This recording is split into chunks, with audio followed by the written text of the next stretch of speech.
하나님 말씀 함께 보겠습니다. 마태복음 12장 38절에서 45절 말씀 함께 보시겠습니다. 신약성경 마태복음 12장입니다. 38절에서 45절까지 하나님 말씀 한 절씩 교독하도록 하겠습니다. 그때에 서기관과 바리새인 중 몇 사람이 말하되 선생님이여 우리에게 표적 보여주시기를 원하나이다.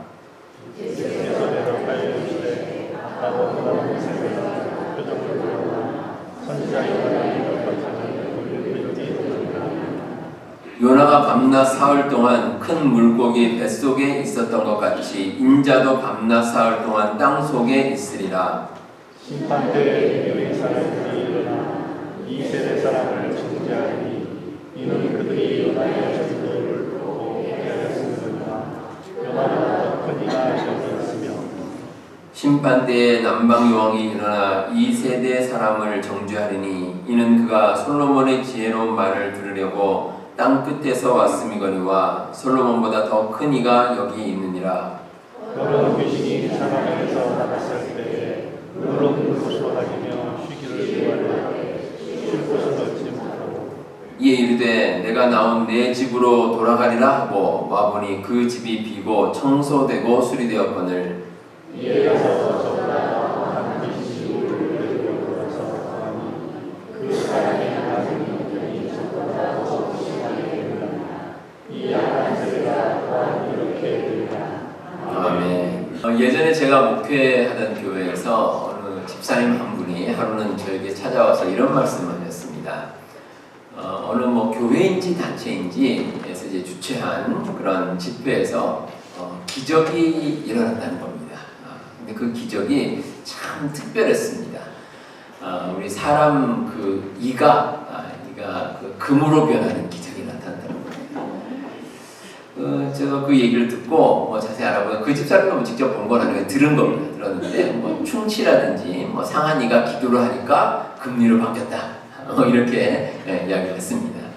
근데 그 집사님이 저에게 그런 이야기를 한 이유가 두 가지였습니다. 하나는 그런 기적이 진짜 일어날 수 있느냐라는 것이었고 또 하나의 이유는 자신도 그 집회에 가서 기도를 받고 싶다는 겁니다.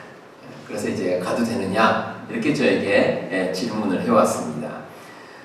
일단 그런 기적이 일어날 수 있느냐에 대한 질문에 대해서는 저도 확답을 드리지 못했습니다. 왜냐하면 제가 직접 목격한 것이 아니기 때문에 이게 맞느냐 틀리느냐 가능하냐 아니냐에 대해서 답을 드릴 수가 없는 거죠. 그리고 또 하나의 질문인 그 집회에 참석해서 자기도 기도를 받아도 되겠느냐라는 질문에 대해서는 제가 가지 말라고 얘기를 했습니다. 그 집회가 도대체 어떤 집회인지 알 수도 없고 또 주최하는 측도 알 수 없고 그래서 제가 가지 말고 좀 지켜봐라 이렇게 얘기를 했는데 제가 나중에 알고 보니까 아니나 다를까 이단이었습니다. 이단이었고 또 멀쩡한 이가 금으로 바뀐다는 것도 확실한 근거가 없는 주장이었습니다. 이처럼 특별한 기적이 일어난다는 집회에는 조심해서 접근해야 될 필요가 있습니다. 검증이 되지 않는 곳은 가지 않는 것이 좋습니다. 아마 저를 비롯해서 대부분의 목회자들이 그런 경우에 똑같이 대답을 했을 겁니다. 예를 들어서 여러분의 그 자녀라든지 아니면 가족들을 위해서 이제 좋은 약이 있습니다. 좋은 약이 있는데 이 약이 잘 들으면 좋은데 부작용이 있습니다. 그래서 잘못하면 그 약을 먹고 죽을 수도 있습니다. 자, 그럴 경우에 여러분들의 자녀나 아니면 가족들에게 그 약을 권할 수 있겠습니까? 절대 못합니다. 저도 절대 그렇게 하지 못할 겁니다. 목회자도 마찬가지입니다. 신학적으로 검증이 되지 않은 단체가 주최하는 집회라든지 어떤 모임에는 제가 절대 추천을 하지는 않습니다. 근데 사람들이 좀 희한하게 기적과 같은 것에 관심이 참 많습니다. 한때 한국의 어느 기도원에서 치유의 기적이 일어난다라고 했는데 사실 이게 사기였습니다. 그래서 사회적으로도 문제가 된 그런 사건이 있었습니다. 특히 이제 그 기도원에서 나오는 그 물이 기적을 일으킨다는 겁니다. 근데 사실 그 지역의 물이 원래 좀 깨끗하고 좋기는 합니다. 이거 경기도 포천인데 포천이 오늘 물이 좀 맑고 참 좋은 곳입니다. 하지만 이 물이 깨끗하다는 것과 그 물이 치유의 기적이 있는다는 것은 또 다른 문제입니다. 완전히 별개의 문제입니다. 그러니까 이런 식으로 이제 주장을 할 수는 있습니다. 뭐 어디 물이 좋다 주장할 수 있는데 여러분들 그 아시는 생수 만드는 회사 가운데 에비앙이라는 데가 있습니다. 아마 들어보셨을 겁니다. 에비앙이 다른 생수에 좀 비싸죠. 좀 가격이 좀 비쌉니다. 그런데 좀 비싸게 된 이유가 있습니다. 이 에비앙이 그 프랑스에 있는 프랑스 저쪽 동쪽에 있는 그 알프스 쪽 자락에 있는 어떤 조그만 마을인데 그 18세기 말에 어떤 귀족이 한 사람이 거기 가서 그 에비앙 그 지역에 있는 물을 계속 마시고 병이 나았답니다. 그래가지고 그 사람이 소문을 내서 이 얘기가 쫙 퍼졌습니다. 그래서 많은 사람들이 거기 물이 좋은가 뭐 이렇게 됐는데 나중에 뭐 의학적으로도 뭐 물이 괜찮은 것 같다 이렇게 이제 판정이 나니까 그래서 그때부터 유명해졌다는 겁니다. 근데 사실 뭐 물의 성분은 거기서 거깁니다. 근데 만약에 뭐 그 정도로 좋다라는 것은 그냥 이야기 정도로 얘기하면 괜찮은데 진짜 기적의 물이다 이렇게 광고를 하면 과장 광고로 처벌을 받을 수도 있습니다. 오늘 함께 보신 말씀의 주제가 표적입니다. 표적. 이 표적이라는 것은 우리 눈에 보이는 거죠. 우리 눈에 보이는 무엇인가 실체가 있는 뭐 기적도 될 수 있고 이적도 될 수 있고 뭐 그런 걸 우리가 가르쳐서 표적이라고 부릅니다. 근데 이런 표적은 우리의 믿음을 굳게 만드는 아주 중요한 수단이 될 수 있습니다. 하지만 무엇이 진짜 표적인가? 이건 또 우리가 잘 구별해야 될 필요도 있습니다. 자, 그러면 우리 믿는 사람이 구해야 할 진짜 표적은 과연 무엇인가? 한번 살펴보도록 하겠습니다. 자, 오늘 말씀에는 먼저 이제 잘못된 표적 두 가지에 대해서 먼저 기록이 되어 있습니다. 하나는 눈에 보이는 표적에만 의지하는 것. 이건 이제 잘못된 것이다 라고 말씀하고 있습니다. 표적이라는 것이 우리 눈에 보이는 것 맞습니다. 우리 눈에 보이는 거죠. 이게 실체가 있는 겁니다. 평범하지 않고 좀 특별한 것일 수도 있습니다. 그런데 이 눈에 보이는 것에만 집착하는 것은 바람직하지 않습니다. 그렇게 해서는 안 된다는 겁니다. 그게 전부가 아니기 때문에 그렇습니다. 영어 속담에 seeing is believing 이라는 말이 있습니다. 그러니까 눈으로 보는 게 믿는 것이다. 뭐 이런 뜻이고 한국 속담에도 그런 말 있죠. 백문이 불여일견이다. 100번 듣는 것보다 한 번 보는 게 낫다. 그러니까 사람이 보통 이 직접 보는 것의 가치를 아주 중요하게 여깁니다. 예수님의 제자 가운데 도마가 그랬습니다. 이 도마가 잠시 자리를 비운 사이 예수님께서 제자들을 방문하셨는데 그 예수님을 직접 눈으로 보지 못했습니다. 부활하신 예수님. 그러자 도마가 얘기를 했죠. 내가 예수님의 이 손에 있는 그 못자국 그리고 허리에 있는 이 창자국을 내가 보지 않으면 믿지 못하겠다. 이렇게 얘기를 했어요. 그러니까 사람이 눈으로 본다는 게 얼마나 중요한지 모릅니다. 그래서 하나님께서도 인간에게 직접 표적을 보여주시기도 하십니다. 하나님께서 이제 모세를 부르실 때 모세에게 처음에 이제 표적을 보여주셨죠. 그래서 모세가 가진 지팡이가 뱀이 되고 또 뱀이 다시 지팡이가 되고 또 모세의 손에 또 문둥병이 생겼다가 사라지고 또 이런 표적을 보여주셨습니다. 그리고 사사 기도를 부를 때도 마찬가지입니다. 기도를 부르실 때도 이 기도원이 먼저 요청을 했습니다.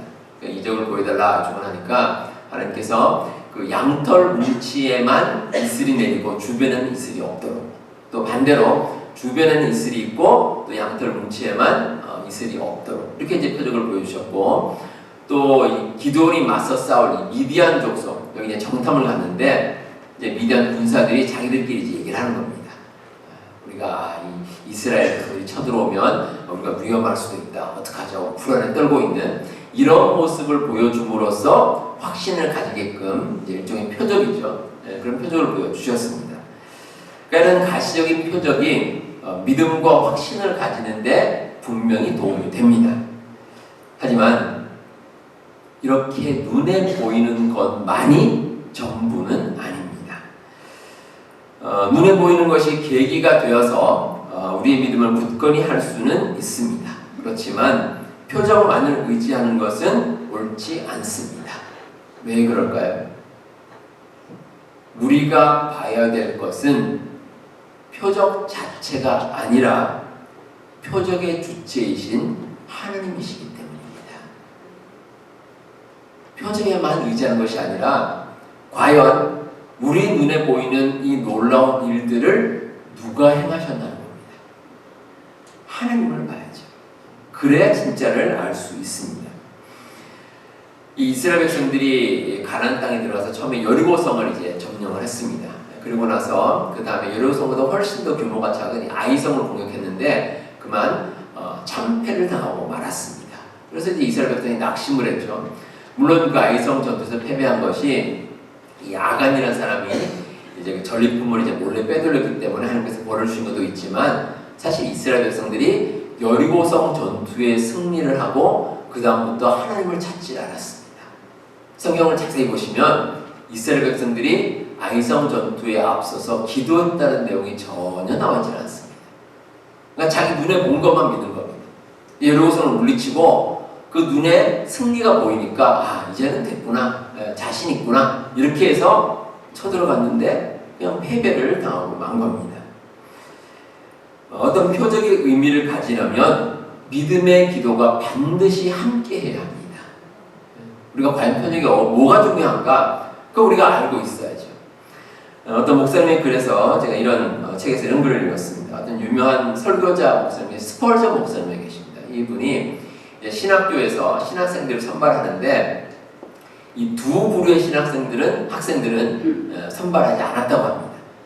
한 부류는 어떤 사람들이냐면 모든 일에 성공만 해왔던 무능한 사람들, 그런 사람들은 안 뽑아냅니다. 근데 그 이유가 그런 사람들은 하나님을 의지하지 않고 자기만 의지합니다. 그러니까 기도하지 않는 사람이라는 겁니다.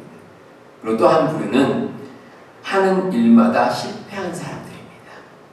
이런 사람들도 역시 기도하지 않았을 가능성이 큽니다.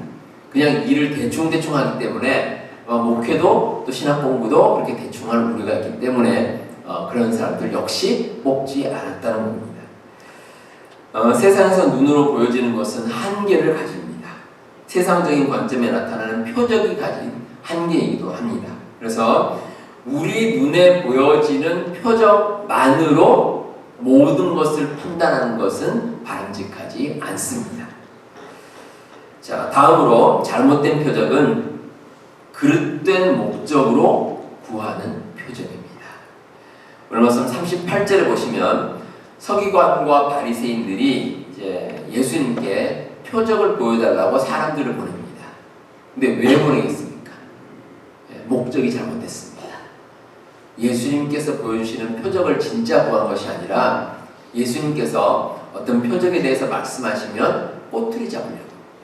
그래서 예수님 말씀을 통해서 얻는 것이 아니라 우리 문제점을 캐내려고 예수님께 표적을 보여달라고 얘기를 한 겁니다. 자, 뭐 서기관과 바리새인은 아니더라도 유대인들이 그랬습니다. 유대인들이 사실은 예수님을 바라보는 목적이 틀렸습니다. 예수님 볼 때 예수님을 일단 메시아, 구원자로 인정하지 않았습니다. 그냥 선지자 가운데 한 사람 정도로 예수님을 생각할 뿐이었습니다. 그리고 메시아라고 할지라도 우리를 영적으로 구원해 주실 메시아로 인정하지 않았습니다. 그냥 이스라엘, 그러니까 이스라엘이 로마의 식민지였는데 그 식민지 생활을 벗어나게 할 그런 정치적인 메시아 정도로 생각했을 뿐입니다. 그래서 예수님께서 이제 이스라엘을 이끄셔서 예수님께서 이제 이스라엘 군대 대장이 되셔서 로마를 물리치고 이스라엘을 해방시키고 또 아니면은 천사들을 이제 불러서 천사들을 이제 요청을 해서 천사들로 하여금 이제 로마를 물리치고 이런 식으로 사람들이 생각했다는 겁니다. 그러니까 목적이 완전히 틀렸습니다. 우리 신앙생활도 그렇습니다. 이 표적에 대해서 올바른 목적을 가지고 있어야 됩니다. 표적의 목적은 믿음의 목적입니다. 그러니까 우리가 살아가는 가운데 과연 우리가 왜 믿음을 가지고 살아가는가? 우리 믿음의 목적이 무엇인가? 이거 우리가 분명하게 깨달아야 할 필요가 있습니다. 우리가 왜 믿음을 가지고 살아갑니까? 기복신앙이라는 말이 있습니다. 이게 번영신앙이라고 말하기도 하고, 우리가 이제 뭐 쉽게 말하면 믿음을 가지면 세상에서 복을 받는다, 이런 이제 주장입니다. 과거 한국의 이제 경제개발이 한창일 때 이 주장이 널리 퍼졌습니다. 그래서 우리가 교회 다니면 복 받는다, 복만 이렇게 이제 얘기를 많이 했고, 지금도 그런 얘기를 많이 하고 있습니다. 미국도 그렇습니다. 미국에서도 이제 휴스턴에 가보시면 이제 미국에서 제일 큰 교회가 있는데, 그 교회에서 강력하게 주장하는 겁니다. 믿으면 복 받는다, 세상적인 복을 받는다, 이렇게 이제 주장을 합니다. 근데 사실 우리가 신앙생활을 잘 하면 세상적인 복을 받을 가능성이 큰 것은 맞습니다. 그건 맞습니다. 제가 목회를 하면서 많은 분들을 만나뵀는데, 건전하게 신앙생활을 잘 하면 복을 받는 분들이 참 많이 계셨습니다. 자, 그 이유를 가만히 생각해 보니까 삶의 규모가 있습니다. 규모 있는 삶을 삽니다. 그러니까 성경 말씀에 나오는 대로 아주 성실하게 삶을 이어가면 인생을 한 번에 망가뜨리는 엉뚱한 행동은 잘하지 않습니다. 그런 행동을 잘하지 않고, 또 불의한 일을 저질러서 삶이 무너지는 일도 거의 없습니다. 그래서 세상적으로도 어느 정도 안정적인 삶을 살고 있다는 겁니다. 근데 여러분, 뭐 이런 세상적인 축복도 물론 있겠지만, 우리가 믿음을 가지면 더 중요한 축복을 받습니다. 하늘의 신령한 축복입니다. 우리가 이 세상에서 복을 받고 사는 것도 물론 중요하지만, 우리에게 더 큰 복은 하늘나라의 축복입니다. 이 세상 사람들은 모르는 축복입니다. 우리가 단지 이 세상에서 살아가는 그 시간뿐만이 아니라 영원한 하늘나라에서 우리가 받을 놀라운 축복이 우리에게 예비되어 있습니다. 우리가 믿음을 가진 목적도 그거죠. 우리가 구원받고 하나님 나라의 백성이 되는 것, 얼마나 귀한 일인지 모릅니다. 그리고 그 표적, 우리가 구할 그 표적의 중심에 그래서 예수님께서 계신 겁니다. 우리가 예수님 믿음으로 해서 구원의 길에 이를 수가 있습니다. 유대인들은 예수님께서 십자가에 달려 돌아가시자 예수님을 버리고 떠났습니다. 다 떠나버렸습니다. 그러니까 자기들에게 이익이 없다는 거죠. 예수님 가셨으니까 이제 우리는 필요가 없다 이겁니다. 심지어 예수님의 제자들도 그랬습니다. 예수님의 제자 가운데 이 시몬이라는 제자가 있는데, 이 제자가 당시 그 열심당원이었어요. 열심당원이 뭐냐면 이제 이스라엘의 그 독립을 위해서 열심히 이제 노력하는 그런 모임인데, 뭐 독립군하고 비슷합니다. 근데 이렇게 독립을 위해서 열심히 노력하고 예수님을 이제 이스라엘 독립을 시키시는 분이다, 이제 이렇게 믿고 예수님을 따랐습니다. 근데 이 시몬이 보니까 예수님께서 십자가에 달려 돌아가시는 겁니다. 아, 이제 나에게 희망이 사라졌구나, 이렇게 생각하고 그냥 예수님을 떠나버렸습니다. 이렇게 표적을 잘못 생각하고 목적이 잘못되면 이런 결과를 낳는 겁니다. 우리의 믿음도 그렇습니다. 믿음의 목적은 영원한 하나님의 나라입니다. 그래서 예수님께서 마태복음 6장 33절에서 너희는 먼저 그의 나라와 그의 의를 구하라. 그리하면 이 모든 것을 너희에게 더하시리라. 이런 말씀을 주셨습니다. 우리가 먼저 하나님의 나라와 하나님의 의를 구하면, 이게 조건이 되면 그 다음에 그 외의 모든 것을 우리에게 더해 주십니다. 이게 놀라운 하나님의 축복입니다. 자, 이렇게 두 가지 우리가 잘못된 표적에 대한 이해를 함께 해봤습니다. 우리 눈에 보이는 것에만 집착하는 것, 이거 바르지 않고요. 또 하나는 세상적인 이익에만 목적을 두는 것, 이것도 역시 바람직한 표적은 아닙니다. 자, 그럼 우리가 구해야 될 표적은 무엇일까? 39절을 보시면 예수님께서 간략하게 말씀을 주십니다. 악하고 음란한 세대가 표적을 구하나 선지자 요나의 표적밖에는 보일 표적이 없느니라. 자, 이게 무슨 뜻이냐면, 요나가 사흘 동안 큰 물고기 뱃속에 있었습니다. 이와 같이 예수님께서도 사흘 동안 땅 아래에 계셨다가 부활하셨습니다. 그러니까 예수님 자신이 표적이 되신다는 겁니다. 예수님께서 이제 표적에 대한 그 질문에 대해서 많은 세상 사람들은 뭔가 다른 표적을 구하지만 그러나 예수님께서 강조하시는 표적은 예수님 자신입니다. 다른 게 아닙니다. 뭐 우리가 세상에서 구하는 다른 것이 아니라 예수님 자신이 우리가 구해야 할 표적이 된다는 겁니다. 표적의 본질입니다. 본질. 우리가 세상 살아가면서 이 본질이 무엇인가 이거 잊지 않는 건 참 중요합니다. 한 나라도 그렇고 뭐 가정도 그렇고 뭐 교회도 그렇고 다 마찬가지입니다. 이 본질이 있습니다. 이 한 나라의 본질이 뭡니까? 그 나라에 속한 국민들 지키고 보호하는 것, 이 나라가 해야 될 일입니다. 만약에 어떤 나라가 있는데 그 나라가 그 나라 국민들을 전혀 돌보지 않습니다. 그러면 나라가 존재할 이유가 없죠. 한 가정도 그렇습니다. 그 가정에 가족 구성원들이 있는데 혹시 가족 구성원 가운데 뭐 어려움을 겪고 있다. 근데 나 몰라라 한다. 그럼 가족이 아닙니다. 누군가 가족이 있으면 뭐 가족을 사랑하고 돌봐주고 또 함께 기도하고 위해주고 이게 가족이죠. 만약에 그렇지 않으면 그 가정이 존재해야 될 이유가 없습니다. 우리가 예수님 믿는 것도 마찬가지입니다. 우리가 예수님 믿는 것은 뭐 다른 목적이나 다른 뭔가가 있어서가 아니라 예수님의 존재 자체를 믿는 겁니다.